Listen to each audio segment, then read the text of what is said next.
अस्सलामुअलैकुम नाज़रीन, मुंसिफ टीवी के प्रोग्राम नुक़्ते नज़र में आपका इस्तक़बाल है, खैर मक़दम है। मैं हूं आपका मेज़बान मोहम्मद हुसैनुद्दीन और इस वक्त स्टूडियोज़ में हमारे साथ मौजूद हैं जनाब मुस्तफ़ा मोहसिन साहब, सीनियर जर्नलिस्ट मुंसिफ टीवी। नाज़रीन, इस प्रोग्राम नुक़्ते नज़र में हम ताज़ा तरीन ख़बरों का हक़ीक़त पर मबनी तज़िया करने और उनके पीछे छुपी सच्चाई को आप तक पहुँचाने की कोशिश करते हैं, क्योंकि शुरू से ही हमारा विज़न यही रहा है कि मुंसिफ टीवी का साथ सच का साथ। नाज़रीन, जम्मू कश्मीर में 49 रोज़ा गवर्नर राज के बाद कल नई हुकूमत कायम हुई है, यानी पीपल्स डेमोक्रेटिक पार्टी PDP और BJP ने मिलकर मखलूत हुकूमत बनाई है। PDP के सरपरस्त मुफ्ती मोहम्मद सईद को वज़ीर आला, जबकि BJP के लीडर निर्मल सिंह को नायब वज़ीर आला डिप्टी चीफ मिनिस्टर के ओहदे का कल हलफ दिलाया गया। इस तरह और दीगर वज़रा ने भी कल हलफ लिया। मुफ्ती मोहम्मद सईद ने हलफबरदारी तकरीब के फौरी बाद एक मुतनाज़ा बयान दिया कि असम्बली इंतखाबात के साजगार माहौल में इनेकाद का सहरा सरहद पार के अवाम, असकरियत पसंदों और हुर्रियत कॉन्फ्रेंस को भी लाजमन देना चाहिए। इस मौके पर deputy chief minister Nirmal Singh भी मौजूद थे। मुफ्ती मोहम्मद सईद ने मज़ीद कहा कि सरहद पार के अवाम ने इंतखाबात के दौरान साजगार माहौल फराहम किया है। अगर वो कुछ करते तो पुरअमन इंतखाबात के लिए मेरा इज़हार तशक्कुर मुमकिन न होता। मुफ्ती सईद के इस बयान पर अपोजिशन ने सख्त बरहमी जाहिर की है और साबिक़ चीफ मिनिस्टर उमर अब्दुल्ला ने कहा कि मखलूत हुकूमत ने रियासत के इसी दस्तूर पर हलफ लिया है जिसे जनसंघ के बानी श्यामा प्रसाद मुखर्जी ख़त्म करने की कोशिश करते हुए चल बसे। बहरहाल आज इसी मौजू पर हम प्रोग्राम नुक़्ते नज़र में तबादले ख्याल करेंगे। जैसा कि मैंने कहा कि कल जम्मू कश्मीर में नई हुकूमत का क़याम अमल में आया है। PDP और BJP का इत्तेहाद हो चुका है और दोनों ने इस बात पर मुआहिदा किया है कि आने वाले 6 साल के लिए मुफ्ती मोहम्मद सईद साहब, जो PDP के सरपरस्त आला हैं, वो 6 साल के लिए वहाँ के जम्मू कश्मीर के वज़ीर आला होंगे। इंतखाबात से कबल जो वहाँ का सिनारियो था वो बिल्कुल मुख्तलिफ था और ये दोनों जमातों ने इससे पहले कोई इत्तेहाद नहीं किया था और दोनों ने अलग अलग अपने उनके नुक़्ते नज़र थे। 370 को लेकर अगर हम बात करें या फिर इसफ़ा क़ानून को, इन दो मौज़ूआत पर ख़ास तौर पर दोनों बिल्कुल मुख्तलिफ नुक़्ते नज़र रखते थे। उनका ज़ाविया अलग था, लेकिन बहरहाल 2 महीने का वक्त इन्होंने लिया है और अब जाकर कहीं ये दोनों पार्टियों की हुकूमत तश्कील दी गई है। तो आप क्या समझते हैं कि ये दोनों पार्टियों ने जिस तरीके का इत्तेहाद किया है, क्या वो मुस्तक़बिल में वाकई चल पाएगा? बिल्कुल चल पाएगा, क्योंकि दोनों जमातों ने काफ़ी सोच समझकर, काफ़ी गौर व खौस के बाद, काफ़ी तवील बातचीत के बाद ये फ़ैसला किया है। और मुफ्ती मोहम्मद सईद के बकौल ये नॉर्थ पोल और साउथ पोल का इत्तेहाद है। तो जब दोनों जमातें इतना फ़ासला रखने के बावजूद करीब आई हैं तो हम यकीनन ये कह सकते हैं कि ये एक पायदार हुकूमत होगी जी। अच्छा, इसमें देखना ये है कि दोनों जमातों ने क्या मौक़िफ़ इख्तियार किया है। दोनों जमातों ने अपने अपने जो अटल मौक़िफ़ थे उससे हटकर लो और दो का मौक़िफ़ इख्तियार किया है। यानी PDP ने जो अफस्पा की बर्खास्तगी यानी मुसल्लह अफवाज का जो खुसूसी इख्तियारात कानून है, जिसके तहत वहाँ फ़ौजी सिपाहियों पर कोई मुकदमा नहीं चलाया जा सकता, उनकी कोई कानूनी चाराजोई नहीं होती, उसे बर्खास्त करने का जो मुतालबा कर रही थी PDP, उसने अब इस बात को मान लिया है कि रियासत के चंद इलाक़ों से ये कानून बर्खास्त किया जाएगा। ऐसे इलाक़ों को नोटिफाई किया जाएगा जहाँ पे गड़बड़ नहीं है, जहाँ अस्करियत पसंदी के वाक़यात पेश नहीं आ रहे हैं। ये PDP ने अपने मौक़िफ़ में नरमी लाई है। दूसरी तरफ BJP ने जो इंतखाबात से पहले ये कहती रही थी कि हम इक़्तिदार में आने पर दस्तूर की दफ़ा 370 को मनसूख कर देंगे, दस्तूर की आर्टिकल 370 जिसके तहत रियासत जम्मू कश्मीर को एक खुसूसी मौक़िफ़ हासिल है, हम उसे बर्खास्त कर देंगे। तो अब BJP ने भी अपने मौक़िफ़ में नरमी लाई है और उसने कहा है कि आइंदा 6 साल तक दस्तूर की दफ़ा 370 को यूँ का त्यों बरकरार रखा जाएगा। तो इस तरह आप देख सकते हैं कि दोनों जमातों ने वहाँ के इंतखाबात में उन्हें जो वर्डिक्ट हासिल हुआ था, जिसे आमतौर पे हम फ्रैक्चर्ड वर्डिक्ट समझ रहे हैं, लेकिन दरअसल ये फ्रैक्चर्ड वर्डिक्ट नहीं है, ये मुनक़सिम फ़ैसला नहीं है, बल्कि वादी के अवाम ने PDP को वोट दिया है, PDP को इक़्तिदार में लाया है, जबकि जम्मू के अवाम ने BJP को वोट दिया है और उन्हें इक़्तिदार में लाया है।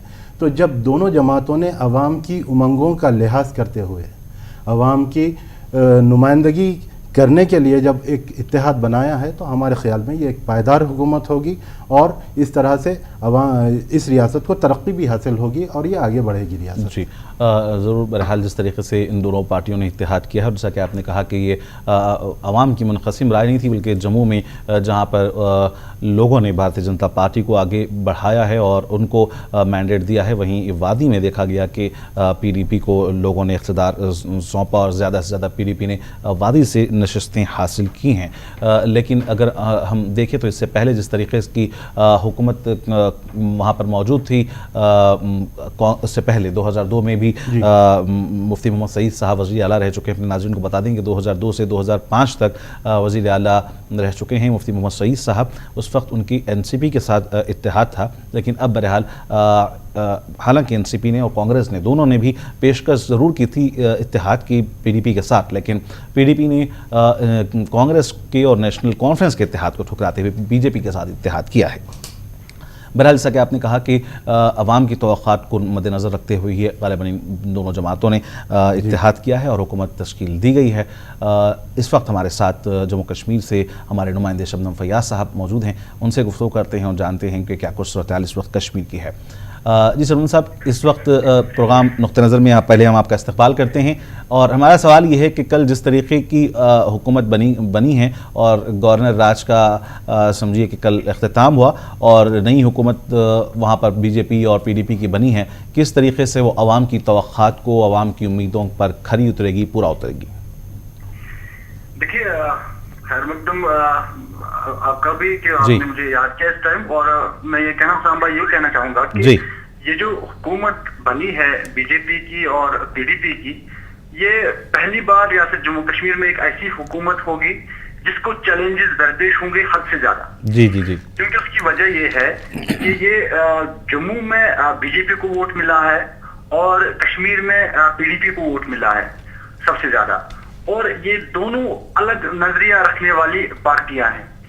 जहां बीजेपी का अपना एक एजेंडा है, वहीं पीडीपी का एक अपना अलग एजेंडा था, और दोनों जब इंतखाबात हो रहे थे, रैलियां होती थी, जलसे होते थे, तो दोनों पार्टियों के आला लीडरान, चाहे मुफ्ती मोहम्मद सईद की बात करें या ये जो हमारे वजीर आज़म नरेंद्र मोदी जी हैं उनकी बात करें, उन्होंने इतने बड़े कदावर शख्सियत जो लीडरान जो है, उन्होंने एक दूसरे के खिलाफ जबरदस्त जो सख्त जबान जो हम कहें वो इस्तेमाल की थी। जी बिल्कुल। और यहाँ तक कहा था पीडीपी के सरपरस्त ने कि हमें मुकाबला न नेशनल कॉन्फ्रेंस से है न कांग्रेस से, अगर मुकाबला हमारा है तो वो बीजेपी से है, और मिशन 44 पिलर जो है, जो उन्होंने नारा दिया है बीजेपी ने, तो मुफ्ती मोहम्मद सईद के बकौल उसको रोकना है और इसलिए हम वोट मांगते हैं। जी। अब आप देखिए, वही अगर बीजेपी की बात करें, उन्होंने ये कहा कि दफा 370 में तरमीम करने की जरूरत है, रिफ्यूजियों का मसला है, बाकी कानून जो है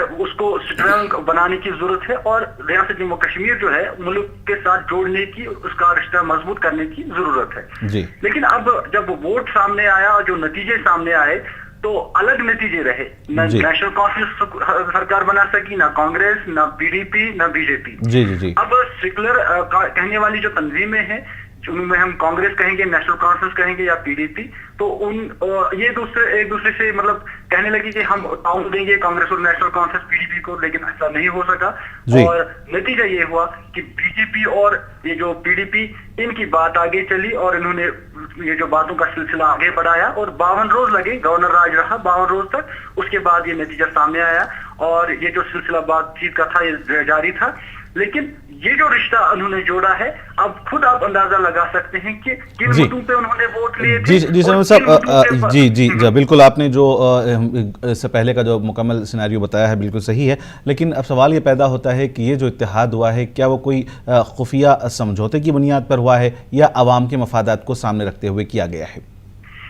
देखिए, समझौता अगर हम कहेंगे वो तो खुफिया ही हुआ है, लेकिन अवाम के जज्बात को भी सामने रखा गया है, क्योंकि पीडीपी और कश्मीर की जैसे नुमाइंदगी कर रही है, क्योंकि ज्यादातर यहाँ उनकी सीटें हैं, और बीजेपी जाहिर बात है उनकी सीटें जम्मू सूबे से आई हैं, और दोनों सूबों के ये जो लीडर पार्टियां जो है जब ये मिली तो तभी सरकार बनी। अब इसको कितने, इसीलिए मैंने कहा पहले कि चैलेंजेस दरपेश है, क्योंकि दफा 370 की बात बीजेपी कर रही थी तो पीडीपी ने कहा हम नहीं मानेंगे।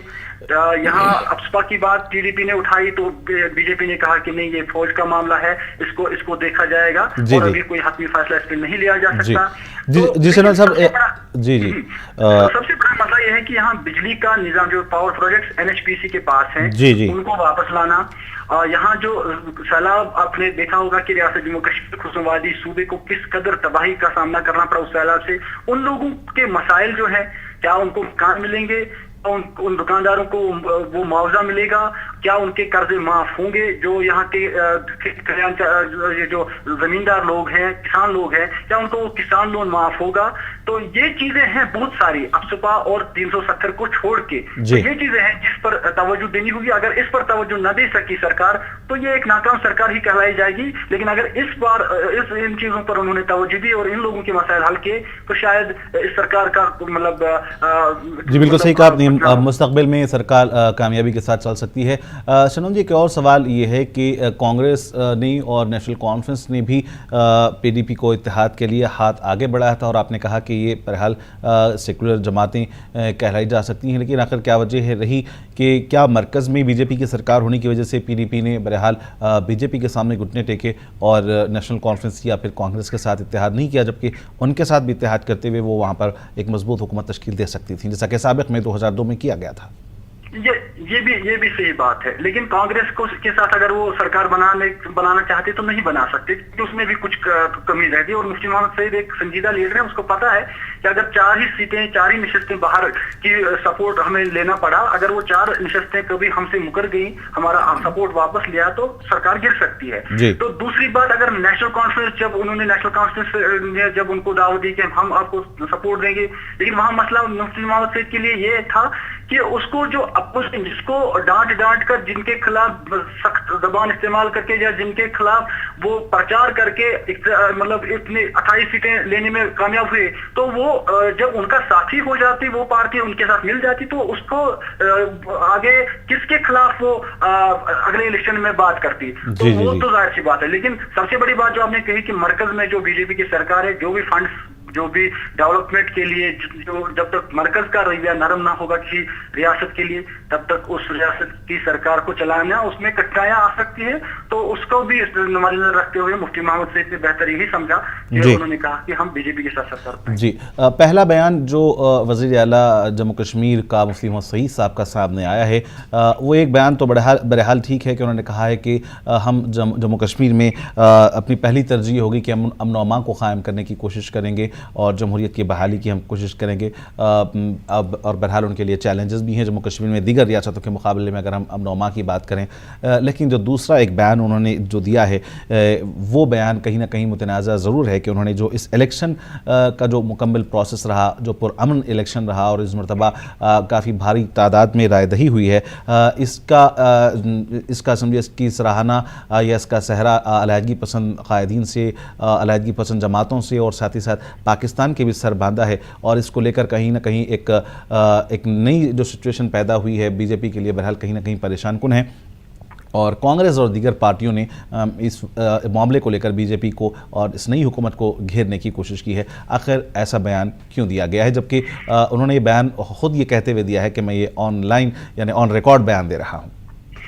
देखिए, जाहिर सी बात है कि जब मुफ्ती मोहम्मद सईद ने बीजेपी के साथ हाथ मिलाया तो उसकी जो इमेज है उस पर यहाँ असर पड़ा, क्योंकि लोग जो रियासत जम्मू कश्मीर खुशनुवादी कश्मीर के हैं, मुस्लिम अक्सरियती इलाके हैं, वो पीडीपी को एक अलग ऑप्शन देखकर वोट डाल रहे थे। लेकिन जब उन्होंने उस चीज को देखकर मतलब बीजेपी से हाथ मिलाया और जो दीगर जमातें हैं जैसे नेशनल कॉन्फ्रेंस है, कांग्रेस है, या इंजीनियर रशीद जैसे लोग हैं, या तारिगान भी सीपीआईएम के हैं, और हकीम यासीन है, तो ऐसे लोगों ने इस पर जबरदस्त तनकीद की और कहा कि ये देखिए इलेक्शन के दौरान क्या लहजा था और इलेक्शन के बाद उन्होंने अपने मतलब के लिए, अपने गर्ज के लिए क्या किया। तो इस इमेज को ठीक करने के लिए मुफ्ती मोहम्मद सईद को पता है कि यहाँ अलहदगी पसंदों का जोर है वादी में, और पाकिस्तान के साथ जब तक रिश्ता ठीक नहीं होगा तो तब भी रियासत जम्मू कश्मीर में हालात ठीक नहीं हो सकते। तो इस चीज को एड्रेस करने की उन्होंने कोशिश की और कहा, कहने की कोशिश की कि पाकिस्तान के साथ मरकज को बातचीत करनी पड़ेगी और जो अलहदगी पसंद है उनको भी हम नजरअंदाज नहीं कर सकते।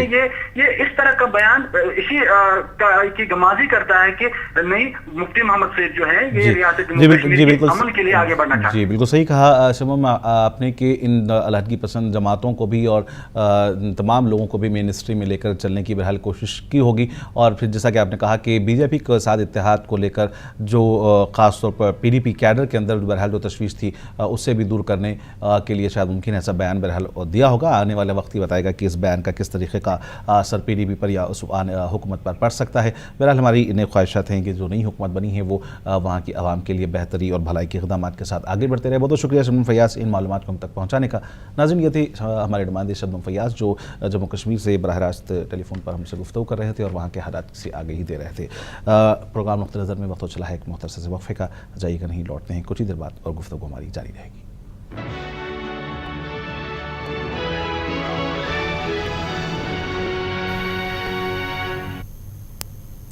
नाज़रीन, प्रोग्राम नुक्ते नज़र में वक्फे के बाद दोबारा आपका इस्तकबाल है। मैं हूं आपका मेज़बान मोहम्मद हुसैन और इस वक्त स्टूडियोज़ में हमारे साथ मौजूद हैं जनाब मुस्तफ़ा मोहसिन साहब, सीनियर जर्नलिस्ट मुनसिफ टीवी।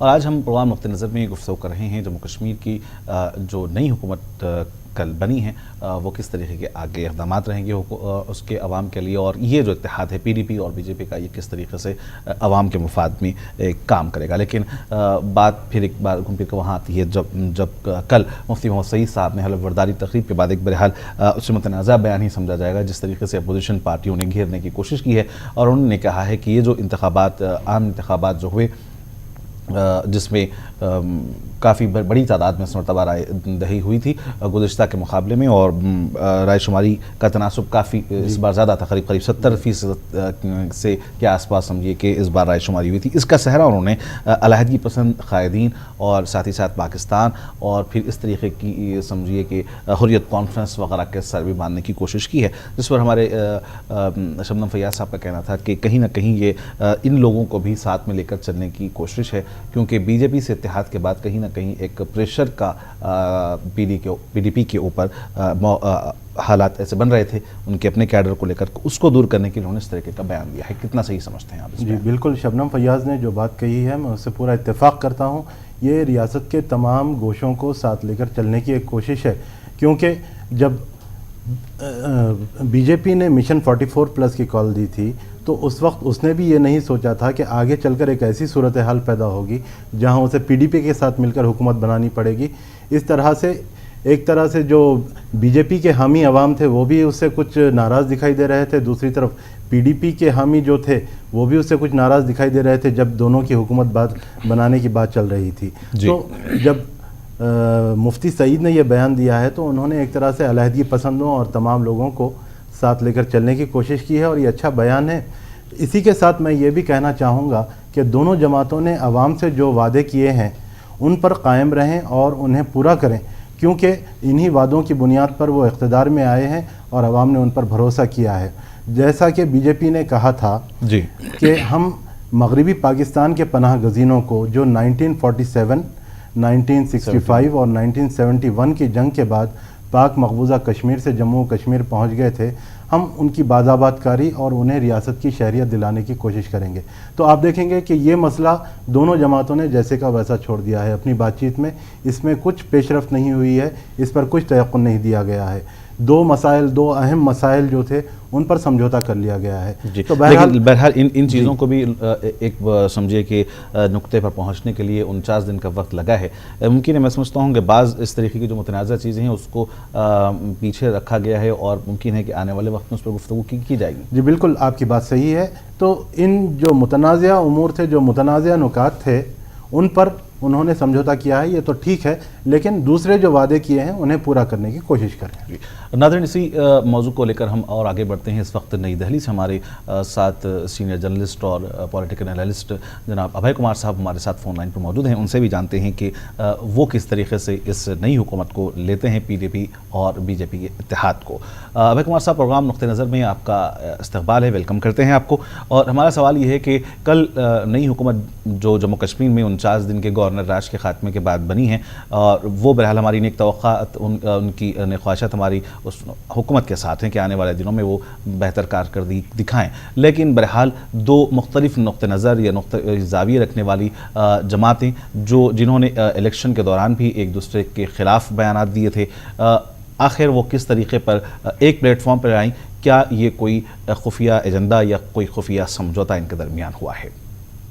जी देखिए, जहाँ तक कश्मीर की बात रही तो कश्मीर का जो मैंडेट आया है और कश्मीर के मैंडेट आने के बाद इतना समय लगा सरकार बनने में, और सरकार बना उससे तो कहीं ना कहीं, और सरकार जिस तरह बना उससे कहीं ना कहीं कहा जा सकता है एक मैरिज ऑफ कन्वीनियंस है, सुविधाओं की सरकार है। मुफ्ती मोहम्मद सईद साहब को चीफ मिनिस्टर बनना था और बीजेपी को भी वहां पहली बार सरकार में अपनी भागीदारी करनी थी, तो दोनों ने अपने कोर एजेंडा को, जैसे बीजेपी, जब से हम लोग बीजेपी को सुन रहे हैं, राम मंदिर 370, यूनिफॉर्म सिविल कोड, 3 बातों को लेकर के वो आगे बढ़ रही है 1980 से। जी बिल्कुल 1980 से जब से भाजपा बनी है तब से हम लोग जो सुन रहे हैं 3 इशू, 370, राम मंदिर और यूनिफॉर्म सिविल कोड, 3 इशू को लेकर चल रहे हैं। और मुफ्ती मोहम्मद सईद साहब की जो पार्टी कभी भी आपसा जो वहाँ की जो arm force special power act है उसी को लेकर के अपना अहम मुद्दा लेकर के चलती है। लेकिन अगर अभी जो कॉमन मिनिमम एजेंडा जो बना है सरकार का, उसमें देखिए तो दोनों बातों को गौर कर दिया गया है। बीजेपी 370 पर चुप बैठ गई है और आपसा पर मुफ्ती मोहम्मद सईद साहब चुप बैठ गए। मतलब दोनों को कहीं ना कहीं एक पावर वहां ग्रैब करना था कि चलो ये मुझे पावर बनाना है, जहां बीजेपी की है कि मुझे पूरे देश में one by one after other, एक के बाद दूसरे राज्य में अपनी सरकार बनानी है। दिल्ली में एसपी फेल कर गए, लेकिन उनको है कि लगभग मैक्सिमम राज्यों में, अधिकतर राज्यों में अपनी सरकार को बनाना है या सरकार में शामिल होना है, तो उस आधार पर वो शामिल हो गए वहां। और मुफ्ती मोहम्मद सईद साहब को पिछली बार 3 साल के लिए सीएम बने थे, 2002 में 3 साल के लिए सीएम बने थे, तो इस बार पूरे 6 साल के लिए, क्योंकि भारत के अन्य राज्यों से अलग वहाँ 6 साल का। अब सब 6 साल के लिए तो बहरहाल वो चीफ मिनिस्टर बनाए गए हैं और डिप्टी सीएम बीजेपी के निर्मल सिंह को बनाया गया है। लेकिन अगर हम बात करें जिस तरीके से कांग्रेस ने कल एक शोषा छोड़ा और ये बात पीडीपी से कही है कि वो ख़ास तौर पर इस इत्तेहाद को लेकर बहुत ज़्यादा खुश ना हो और मोहतात रहे और समझिए कि बीजेपी के साथ वो केयरफुल रहे, तो इसका क्या मतलब हो सकता है? जी देखिए, एक मैं बड़ी बात मैं आपको बात बताऊं कि जैसे कि अभी बीजेपी केंद्र के सत्ता में है, जी बीजेपी केंद्र में सत्ता में है, तो इस कारण से एक थोड़ी सी अलग बात होती। जैसे बीजेपी केंद्र में या इसके सत्ता में ना होती या तो वहां पर एक दूसरे प्रकार की बात। बिल्कुल सही कहा कि अगर देखिए अब वहां पर जैसे 370 का इशू हुआ, तो 370 के इशू में अगर बीजेपी केंद्र में नहीं रहती तो बीजेपी भी कहती कि मैं तो 370 पर कुछ करना चाहता हूँ, लेकिन केंद्र सरकार मेरी मदद नहीं कर रही है। लेकिन बीजेपी को बात करने को नहीं है। तो मैं बताऊं कि बीजेपी केंद्र में है और वहां पर राज्य के शासन में चली गई है, तो कहीं ना कहीं बहुत बड़ी एक जिम्मेवारी बन गई है। और क्योंकि जम्मू कश्मीर शुरू से ही मतलब शुरू से ही हम लोग के लिए विशेष अटेंशन का स्टेट रहा है, तो कहीं ना कहीं बीजेपी को भी एक बहुत बड़ी जिम्मेदारी है और आने वाले समय में उसको इन चुनौतियों का जवाब जनता की भी केवल जम्मू कश्मीर में नहीं देश के बाहर भी देना पड़ेगा। जी बिल्कुल सही कहा साहब कि बीजेपी के ऊपर भी काफी बड़ी जिम्मेदारी है, न जवाब सिर्फ वहां की आवाम को बल्कि देश के सामने भी देना होगा जिस तरीके के मुद्दे उन्होंने रखे थे। बहरहाल पीडीपी से इत्तेहाद किया है। लेकिन एक आखिरी सवाल अवैध साहब के, कल जिस तरीके से पीडीपी के जो सरपरस्त हैं उन्होंने मुफ्ती मोहम्मद सईद साहब ने हलफदारी तकरीब के बाद ये कहा कि वहाँ पर जो पुरअमन इंतखाबात हुए थे, पोलिंग प्रोसेस जो जिस तरीके से पुरसकून गुजरा था, उसकी उन्होंने समझिए कि तारीफ में उन जमातों को भी ले लिया है, जैसे हुर्रियत कॉन्फ्रेंस है या फिर और इस तरीके की अलहदगी पसंद जो जमातें हैं उनको भी लिया और उसका सहरा पाकिस्तान के भी सर बांधा कि वहाँ पर पुरअमन इंतखाबात उन्होंने होने दिए थे। कहीं ना कहीं ये बीजेपी के लिए एक इनका बयान कहीं बीजेपी को मुश्किल में नहीं डाल सकता? देखिए, पहले तो मैं आपके मुफ्ती मोहम्मद सईद साहब का पूर्ण बयान आपके ध्यान में मैं लाऊंगा कि उन्होंने डबल करेंसी सिस्टम की बात की थी। यहाँ तक मुझे याद आ रहा है कि 2008 के असेंबली पोल में उन्होंने, यहाँ तक मैं याद करके बोल रहा हूँ, मैं फिर से कहीं गलत में बोल रहा हूँ लेकिन मैं सही यहाँ तक पूरी मैं यादाश्त से बोल रहा हूँ, सही बोल रहा हूँ कि 2008 के असेंबली पोल में इलेक्शन कैंपेन में सईद साहब ने कहा था कि जम्मू कश्मीर में डबल करेंसी सिस्टम लागू हो, कि भारत का करेंसी चल रहा है तो पाकिस्तान का भी करेंसी चले। मैं पूरे यादाश्त के तौर पर बोल रहा हूँ कि यादाश्त करके कि मैं फिर महसूस कर रहा हूँ कि मैं गलत में बोल रहा हूँ, लेकिन ये बात सही है जी कि सईद साहब ने कहा था कि जम्मू कश्मीर में डबल करेंसी सिस्टम हो, भारत का भी करेंसी चले और पाकिस्तान की भी करेंसी चले जी। तो उनका जो एक सॉफ्ट कॉर्नर माने मुफ्ती मोहम्मद सईद है, उनकी पुत्री है, उनके परिवार का पाकिस्तान के प्रति थोड़ा सा हम मानते कि थोड़ा सा सॉफ्ट कॉर्नर रहा है, लेकिन वो बीच में छोड़ देते हैं। मैं बताऊं कि जब तक इतना दिन जब तक सरकार नहीं बनी थी या इलेक्शन के बाद उन्होंने बात नहीं बोला। जी जी बिल्कुल। वो सही साहब की मैं एक बात आपको बताऊं कि इलेक्शन के क्रम में, इलेक्शन के कैंपेन के क्रम में चुप रहे, पाकिस्तान का उन्होंने नाम नहीं लिया। बिल्कुल बिल्कुल सही कहा। बहरहाल ये भी हो सकता है कि अब और आपकी बात बिल्कुल दुरुस्त हो सकती है कि जिस तरीके से इलेक्शन के प्रोसेस के दौरान कुछ और कहा गया, लेकिन बहरहाल मुफ्ती साहब कहीं ना कहीं समझौता करने पर मजबूर है बीजेपी के साथ, अलायंस में उन्होंने सरकार बनाई है। बहुत बहुत शुक्रिया अभय कुमार साहब प्रोग्राम नुक्ते नज़र में हमारे साथ शामिल होने और अपने ख्यालात से हमारे नाज़रीन को मुस्तफ़ीद करने का। नाज़रीन, ये थे अभय कुमार साहब नई दिल्ली से, पॉलिटिकल एनालिस्ट, जो हमारे साथ अपने ख्यालात को शेयर कर रहे थे। एक मरतबा फिर हम मुस्तफ़ा मोहसिन साहब का भी शुक्रिया अदा करते हैं कि उन्होंने भी अपने ख्यालात से हमें मुस्तफ़ीद फरमाया। जैसा कि हम गुफ्तगू कर रहे थे कि जम्मू कश्मीर में कल जो नई सरकार बनी है, हम वहाँ के अवाम के हक़ में यही ख्वाहिशात का इजहार करते हुए इस प्रोग्राम को अख्ताम की तरफ ले जाएंगे कि आने वाले दिनों में जो भी सरकार बनी है वो ख़ास तौर पर वहाँ की जो अवाम के लिए बेहतर से बेहतर इक़दाम अंजाम देते चले। नाज़रीन, प्रोग्राम नुक्ते नज़र का यहीं पर अख्ताम होता है। मुझे और मुस्तफ़ा मोहसिन साहब को पूरी मुनसिफ टीम के साथ दें इजाज़त। देखते रहें मुनसिफ टीवी। खुदा हाफ़िज़।